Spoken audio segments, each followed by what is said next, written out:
North Africa is a hotbed of crisis and war. From protests in Sudan to disagreements between rebel forces and the government in Ethiopia. These problems are affecting millions and claiming the lives of thousands. This week, Ethiopia and its long search for a truce is on our radar on the show. Can Ethiopians finally breathe a sigh of relief from the brutal civil war? And how can the country and Tigray rebuild themselves in harmony? I'm Erik Njoka, and you are watching World of Africa. Welcome to the program.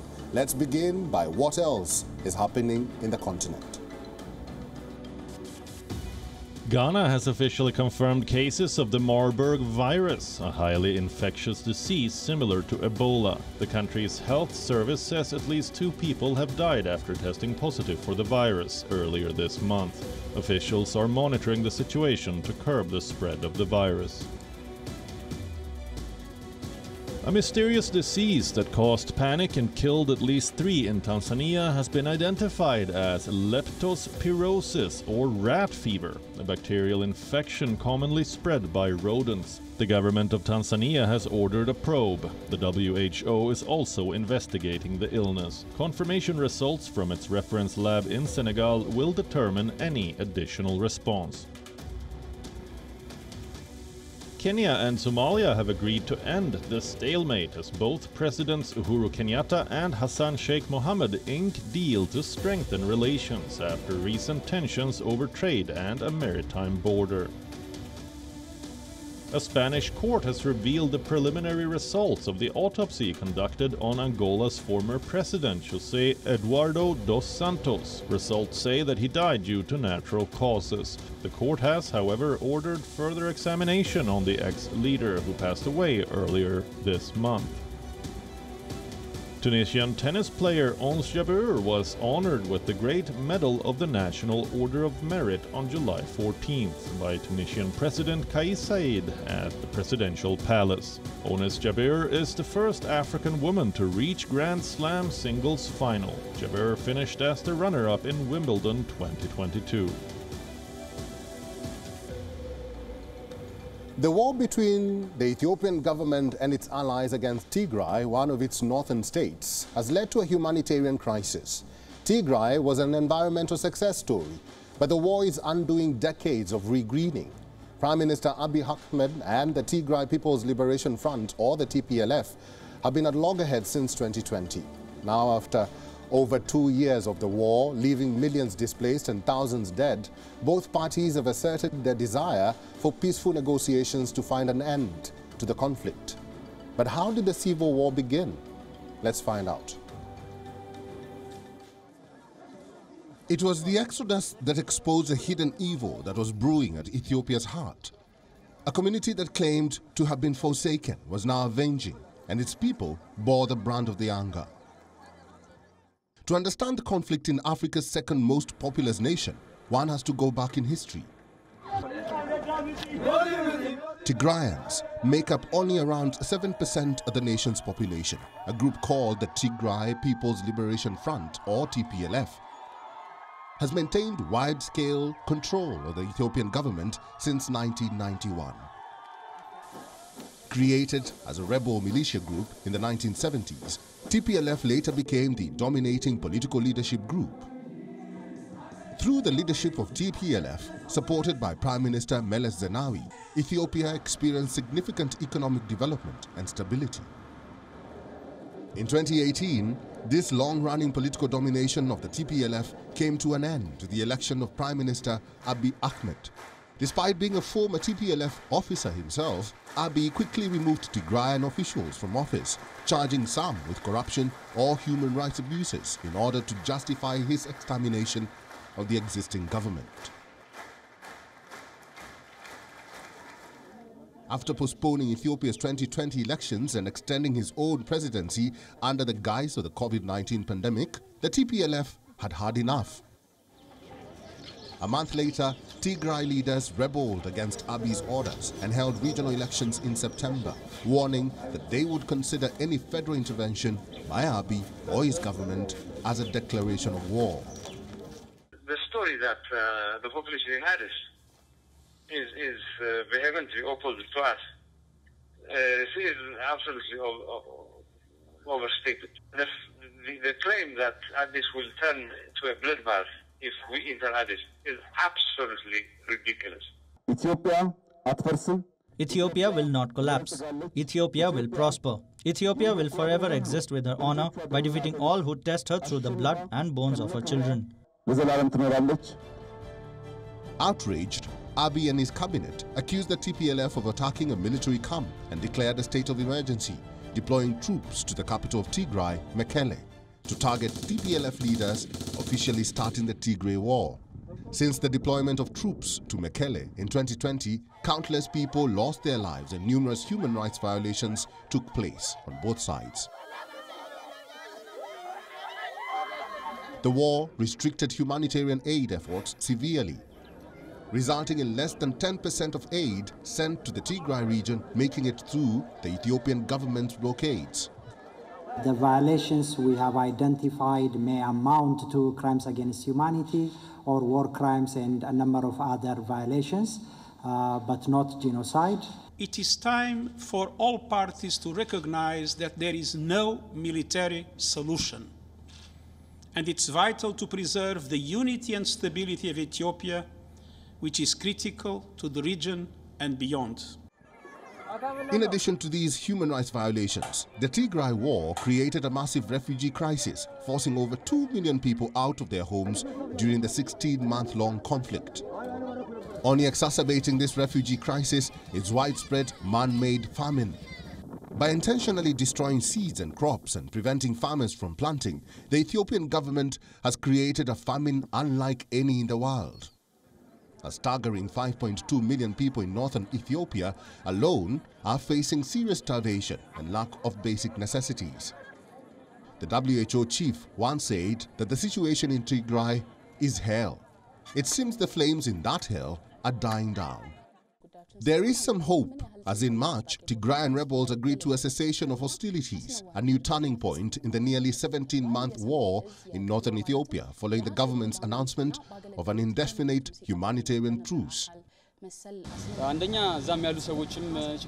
The government's decision is good because the people are starving there, and it will also improve the cost of living in our country.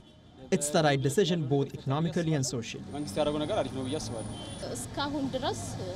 We didn't see any change until now. The consequences of the war is chaos, destruction and starvation right from the beginning. We have relatives here and there. There is still a deadlock over how the peace negotiations will be done and where they will be conducted. Both government and Tigray forces are in limbo at finding a solution, but remain hopeful that the talks will happen.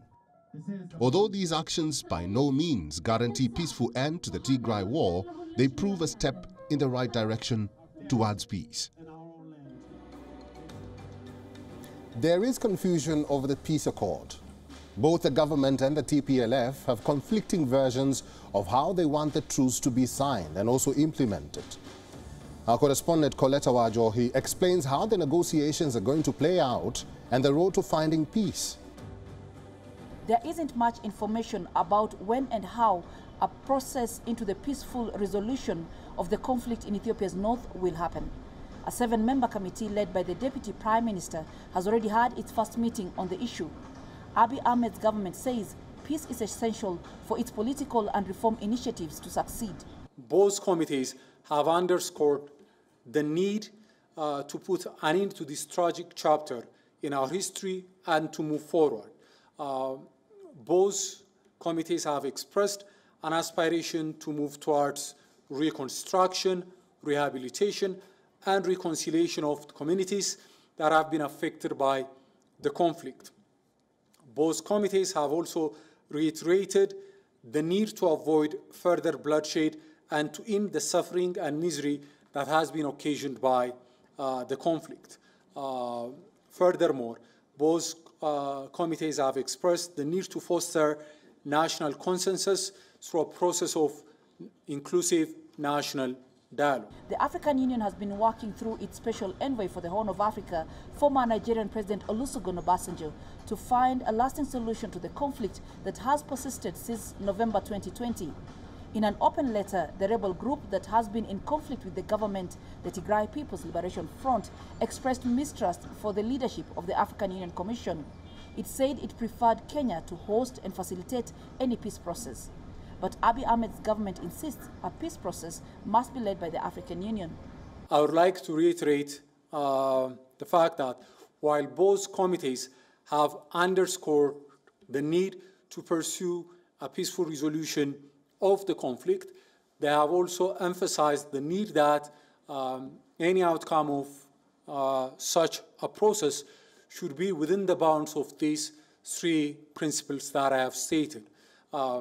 Respect for the constitutional order, respect for fundamental national interest, and the role of the African Union as the facilitator, as the lead of the process. The government has not yet openly mentioned if it will have direct talks with the TPLF. It has neither clarified whether the parliament will declassify the group as a terrorist organization. We want to give peace a chance. We are committed to the peaceful resolution of the conflict. We do our level best to make our agenda for peace a success. However, we are also realistic about the daunting challenge ahead of us and the need to be ready for any provocation or attack. So we hope for and work for the best, but we shall be prepared for scenarios that are far from the best. In the meantime, the United Nations says the humanitarian situation in the country's north is still dire, with about 13 million people still in need of assistance. The government has outlined a plan to begin reconstruction and rebuilding amenities destroyed by the war inside the Tigray region using a $300 million grant provided by the World Bank. It says this will be done by the United Nations Office for Project Services, UNOPS. But analysts say for any effort to return the region to normalcy to succeed, a peace process between the warring factions must first be strengthened. Coletta Njohi in Addis Ababa, Ethiopia. The 2022 African Youth Survey from South Africa's Ichikowitz Family Foundation found that 44% of young Africans are likely to consider leaving their native country in the next 3 years. We tell you why in this next report. According to a recent survey of young people from 15 African countries, it is found that a rising number of African youth are making plans to migrate to developed countries. Various reasons have been cited for making young people worry about their future since the COVID pandemic began. Young people don't feel that the continent has enough jobs that can retain them and enough well-paying jobs that can retain their skills and contain their specific skills. And so they're going to industries that actually boast an ability to absorb the skills that these young people from this continent have in the first instance. The second is better educational opportunities, right? Opportunities that can give you global market access, right? Because a good school that's recognized across many borders and across many markets can give you quite a decent access to markets, to markets all over the world. About 60% of Africa's population is younger than 25 years, and more than a third is aged between 15 to 34 years old. In almost all countries, at least 2/3 of young people surveyed believed their nations were going in the wrong direction. South Africans seem to favor the political, economic, and social stability of countries like the United Kingdom, New Zealand, the United States, and Australia. And with the current political climate in South Africa, more and more of its citizens are preparing for the next 10 years by securing residency in these countries. The reasons why I moved or migrated to the UK is because of economic opportunities that I felt I wasn't getting in my country. Also for the crime, specifically gender-based violence. I feel like there's a lack of respect for women, and also just in search of a better life, honestly. South Africa's high crime rate is also one of the main reasons why citizens are apprehensive of living in the birth country. I am more scared for my family than I am for myself because there's been a lot of burglaries happening in the area. people depositing money at the banks and being shot at the banks, and those things scare me, obviously. And if this move abroad does work for me in the long run, I would love to move my family over, because if the crime is the way it is right now in South Africa, I can't imagine what it's going to be like in a few years' time. Experts believe that there are several opportunities in the continent, and young people can be lured to stay back in Africa if government, private companies and organizations work hand in hand to ensure a better future for them. Lack of jobs and better economic opportunities are likely to be the key issues why South Africans are leaving the homeland. If the government does not want to lose skilled South Africans, they have to find a solution immediately to stop the migration. This is Golden Olmo from Johannesburg, South Africa. In a North Sudan village, a growing number of traditional miners working at gold-bearing rocks are disposing mining waste laden with highly toxic chemicals, including mercury, near farmlands, water sources, and even residential areas. Chemical contamination from gold extraction has rendered some locals incapable of moving, walking, standing up, or even sitting down. This is their story. Sudanese mother Awadia Ahmed has long wondered why her youngest child, Talab, was born blind and unable to walk. Now she suspects the piles of poisonous waste left by gold miners. Ahmed is not the only one of Banat's 8,000 residents to have observed birth defects and miscarriages. When she turned 2 years old, we found out that she could not sit down. At first, I would lift her up, and when I put her on the bed, she would sit down.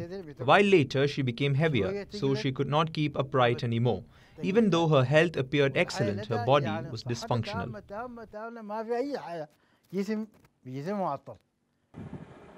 In recent years, a growing number of traditional miners have flocked to the village, hoping to strike it rich. But they leave behind hazardous white powdered waste laden with toxic chemicals, including mercury, used in the gold extraction process. The waste is dumped near farmland, water sources, and residential areas. Currently, there is a huge problem facing the residents of these places, and that's the presence of large quantities, thousands of tons of waste or mining residues among industrial and agricultural areas.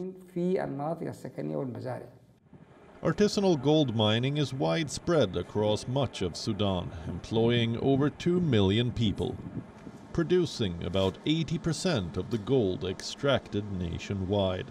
Sudan is one of the world's poorest countries, and mining remains a source of fast profits, attracting many. The problem with mining is that it's widespread across almost all of Sudan's states. There are more than 2 million artisanal miners, and the state unfortunately hasn't been able to manage this sector and could not stop its activity. This is because of gold fever, and gold is a precious and expensive metal. It pushed people to try to get the gold by any means.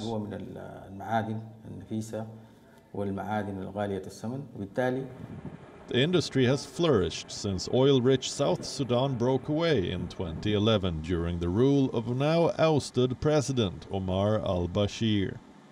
A period marked by economic hardship, government mismanagement, corruption, and international sanctions.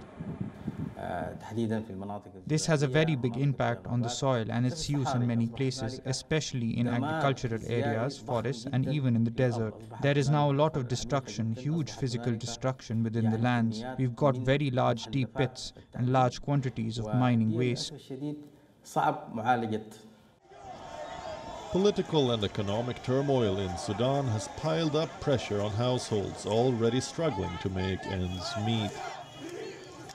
The country's economic crisis worsened after an October military coup led by Army Chief Abdel Fattah al-Burhan. The coup triggered cuts to crucial international aid and fed into spiraling prices of basic commodities. Sudan is one of Africa's top gold producers, generating 30.3 tons of gold in the first half of 2021 alone, according to official figures, which does not include the artisanal output. Have you thought about what you will do once you retire? Well, the elderly in Congo's Bukavu are conserving the country's precious eastern forests with their new calling of making fuel pellets. The briquettes are keeping the retirees in pocket and on their feet. Take a look at this next report. Bavon Mubake may have recently retired from a government job in Democratic Republic of Congo, but that doesn't mean he's slowing down. He's found a new calling, making fuel pellets. It's a way to earn money while also helping conserve eastern Congo's precious forests. The process starts, Mubake says, by finding all sorts of waste, from maize stalks to decomposing leaves, which is then dried and ground into powder. We put the powder in boiling water and mix it with carbonized sawdust and then turn it into a briquette. With limited access to electricity, most people in Bukavu, where Mubake makes his pellets, cook with charcoal. It comes from trees felled in the nearby national park, home to the endangered eastern lowland gorilla. But Mubake's waste briquettes sell for as little as 100 Congolese francs, or 5 US cents, producing heat at a tenth of the cost of traditional charcoal. They're also smokeless and odorless. Mubake makes the pellets at Bukavu's Rehabilitation Center for the Elderly, a sort of club for retirees. After just 3 months of operation, it's producing 2,000 briquettes a week. It's physical work, says Sylvestre Bin Kiyuma Masomboa, who heads the center. But it keeps you young. Retirees like Mubake are kept in pocket while also helping reduce the city's reliance on the rainforest. South Kivu province, where Bukavu is located, has lost 12% of its tree cover in the last 2 decades, according to Global Forest Watch, largely due to slash-and-burn agriculture and charcoal production. And it's a pattern seen across the Congo River Basin, the second largest tropical rainforest in the world. But as Mubake has shown, you're never too old to make a difference.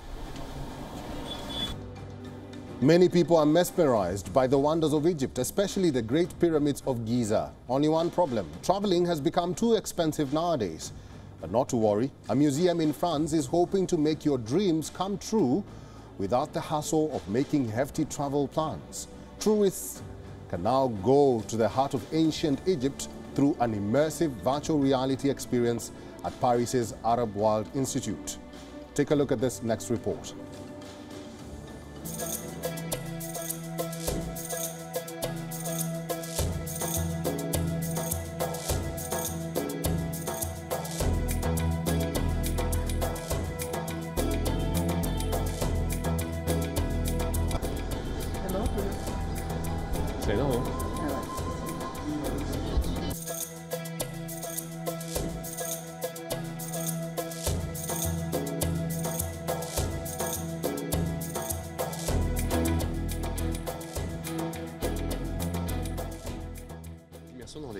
You move physically and freely in a very large space of several hundred square meters.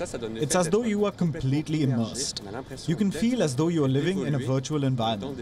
For the horizon of Cheops, we will walk in the pyramid of Cheops, in the corridors of Cheops, in the rooms of Cheops.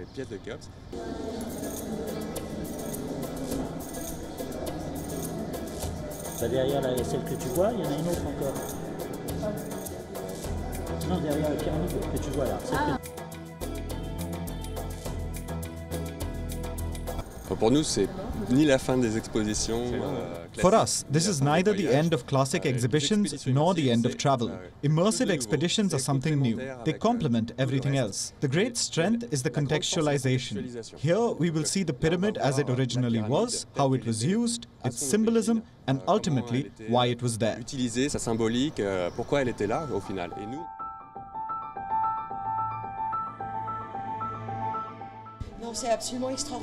It's absolutely extraordinary because we went to Egypt, but I did not go into the Pyramid of Cheops, and now we are going into the pyramid.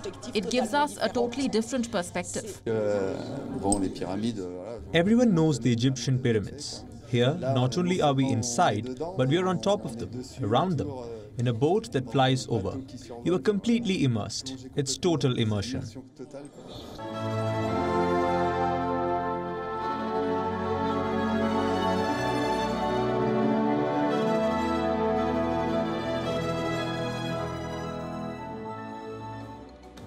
And that's our time on this week's episode of Wild of Africa. Be part of the show, get in touch with us, tweet to @WION News with the hashtag Wild of Africa, and tell us what you would like to see in our future shows.